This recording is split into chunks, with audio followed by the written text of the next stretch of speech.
Les islamistes sont rentrés ici. Tout le monde se cachait, tout le monde fuyait. Il y a les gens qui fuyaient pour aller vers le nord, d'autres vers le sud, d'autres au Niger. Chacun se cherche. Mais enfin, les jeunes ont vu que ça, ce n'est pas la solution. Ils ont pris la garantie de dire aux gens de rester. Et nous, les femmes, on fait la sensibilisation le jour. On va de porte en porte pour demander de l'aide, puisqu'il n'y avait pas de banque, il n'y avait pas de travail, il n'y avait pas d'argent ni d'autres choses. Celui qui a pu donner 1 kilo de riz, 1 kilo de haricots, du sucre, du thé, on rassemble. C'est ce qu'on partage entre les jeunes des quartiers. Au moment des conflits, les femmes sortent puisqu'elles n'ont pas le choix. Celui qui est dans ta maison, et tu entends un cri au dehors, tu as ton enfant au dehors, tu n'as jamais l'esprit posé. Tu es obligé de sortir voir. On s'est caché pour les aider. Parce que ces gens-là ne voulaient pas voir les femmes. On nous a empêchés, on empêchait aux femmes d'aller au fleuve pour faire le linge. Il y avait eu un moment où on empêchait aux femmes d'aller au marché faire les achats. Parce qu'on te dit que si tu vas au marché, il ne faut pas te baisser pour acheter. Tu t'arrêtes ou bien tu amènes une chaise avec toi pour t'asseoir. Qui peut transporter chaque matin une chaise avec toi jusqu'au marché pour t'asseoir et faire des achats? Mais on était obligés puisque nos enfants étaient dans les rues. On se cachait pour les rejoindre. On nous a tout interdit, tout et tout. Même si tu t'arrêtes devant ta porte, on vient t'offenser.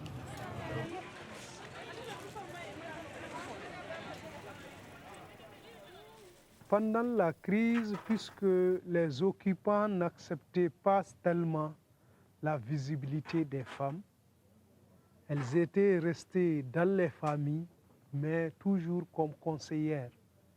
Quand les hommes menaient certaines actions contre l'occupant, c'est les femmes qui donnaient des conseils précieux qui servent, n'est-ce pas, à la réussite de l'action menée sur le terrain. Si ces femmes-là et leurs enfants étaient partis laisser seulement les hommes, j'avoue que ce serait très difficile.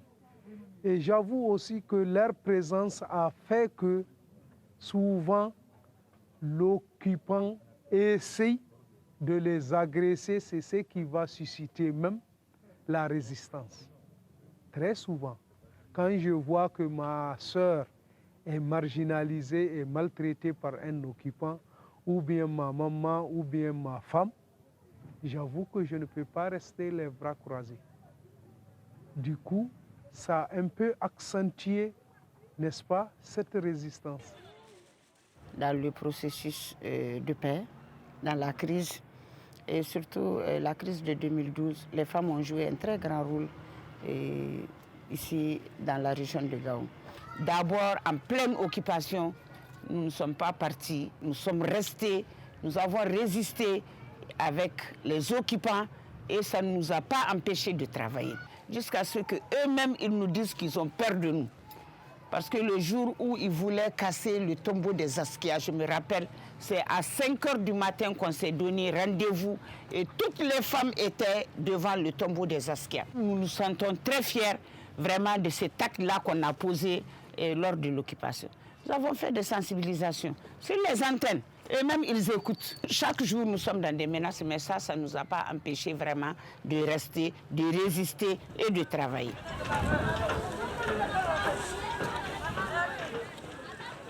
Les femmes, pendant l'occupation, ont joué un rôle très très important. Elles ont assisté, elles ont conseillé, elles ont orienté et elles ont apaisé dans le sens que la situation ne déborde pas et qu'elle ne s'aggrave pas. Elles ont manifesté, elles ont démontré des mécontentements à certains moments, mais avec un esprit d'apaisement et de responsabilité. elles ont beaucoup joué au rôle de stabilisatrices, plus que d'action qui pousse à la tension. Le seul élément qui est voisin au rôle de la femme, c'est les médias. On peut dire que c'est des couteaux à double tranchant. Ils peuvent apaiser, ils peuvent allumer. Il n'y a que ces deux qui peuvent le faire. Donc les femmes, sur ce plan, c'est incontestable qu'elles peuvent attiser. Et pourtant, elles ont pu gérer la tension avec beaucoup de calme et de sérénité. Or, si elles avaient voulu, il y aurait eu un débordement. Et où est-ce que ça nous aurait amené?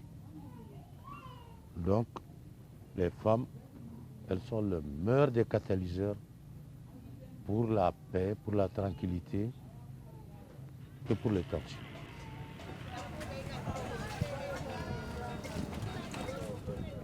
La première des choses que les femmes doivent faire, c'est connaître l'importance qu'elles ont dans la recherche de cette paix et cette cohésion.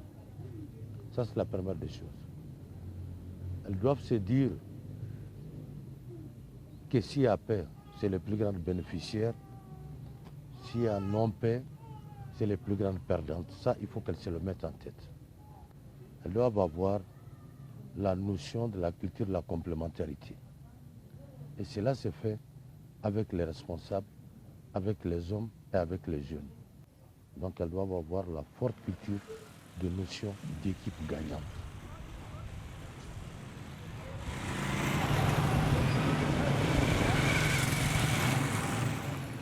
Ici à Gao, les femmes ont beaucoup œuvré pour la paix. Et chaque jour, elles œuvrent.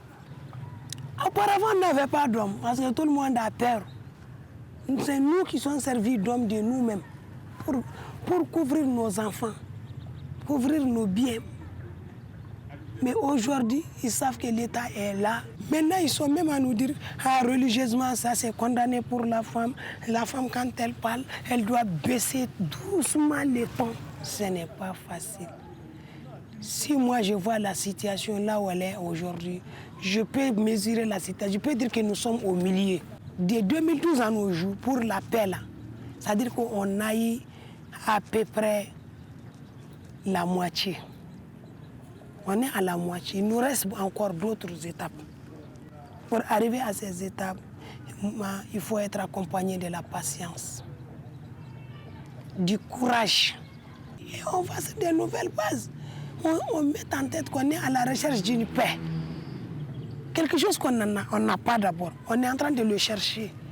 Et on œuvre dans le même sens, les mains dans les mains avec les hommes. Ensemble. Il faut d'abord explorer ton pardon en toi. Le sens du pardon compte beaucoup, beaucoup, beaucoup. Tant qu'on ne pardonne pas, on ne peut pas oublier.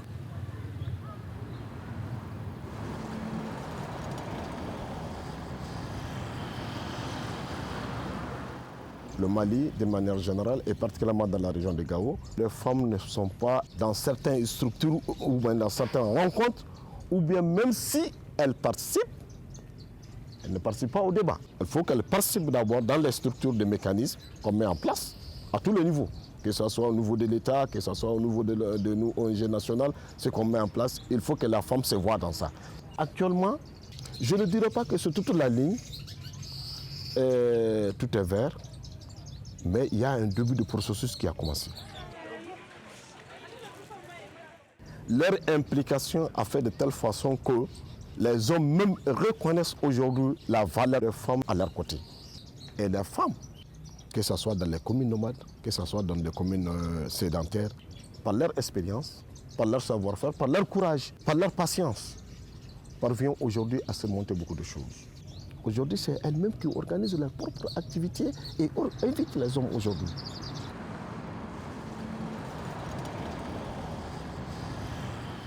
Il y a beaucoup de difficultés parce que quand on parle de prévention, il y a d'autres qui ne sont même pas d'accord dans l'esprit si ces crises-là vont arriver, à plus forte raison les prévenir. Quand on parle de prévention seulement, les gens disent que nous, on va toujours dans les négatifs. Chaque fois, on nous dit la femme n'a pas droit à ceci, la femme n'a pas droit à cela. Ils ne sont pas d'accord. Les premières victimes, c'est les femmes. Parce que c'est la femme qui perd son mari, c'est la femme qui perd son frère, c'est la femme qui perd son oncle, c'est la femme qui perd son fils. Donc c'est pourquoi on s'implique. Ces pauvres femmes-là qu'on minimise, ces pauvres femmes-là qu'on met à l'écart, ces pauvres femmes-là qu'on amène en complément d'effectifs, il faut qu'elles soient impliquées du début jusqu'à la fin du processus. Pour avoir un résultat fiable, il faut l'implication totale des femmes et des jeunes filles et des jeunes. Si ceux-ci ne sont pas là, tout ce qu'ils sont en train de faire là, c'est à nous.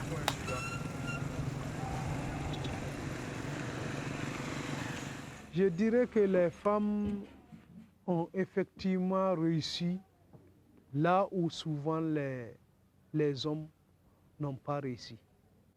Parce que, comme le dit l'adage, la nuit porte conseil, je pense bien que cet adage est exclusivement pour les femmes. Parce que c'est pendant la nuit, n'est-ce pas, que la femme parle à son enfant, que la femme parle à son mari, que la femme parle à son frère. C'est vrai, quand il s'agit d'appliquer tout de suite la force, nous sommes prêts à appliquer cette force. Mais la vision lointaine, on a compris que la femme, dans sa tranquillité, elle est plus voyante que l'homme.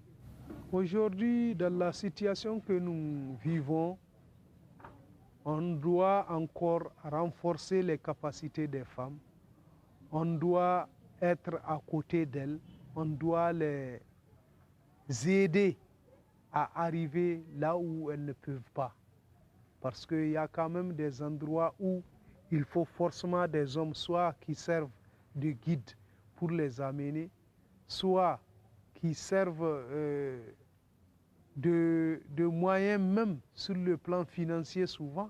Il faut que les hommes aident ces femmes pour amener à bon port ce qu'elles veulent faire.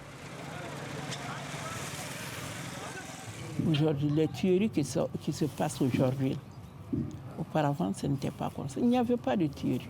Ils font peur seulement aux gens. Mais aujourd'hui, on tire par-ci, par-là. Si tu ne peux pas voyager en paix, tu ne peux pas rester, tu ne peux pas marcher en ville en paix. Les autorités ne sont même pas reconnaissants. Ils n'ont même pas reconnu ce que les jeunes de Gao ont fait et ce que les femmes de Gao ont fait. Vraiment, ça nous dépasse. On doit créer des emplois, que ces jeunes-là quittent le chômage. C'est le chômage qui encourage le banditisme. Ça pousse les jeunes vers le banditisme. Ils n'ont rien à faire. Des gros gars qui n'ont rien à faire. Ils ont besoin de tout. Ils sont à la charge des parents vulnérables. Qu'est-ce qu'ils vont devenir? Ils vont devenir des bandits. C'est ce que nous craignons. Mais on ne baissera jamais les bras. On continue à lutter.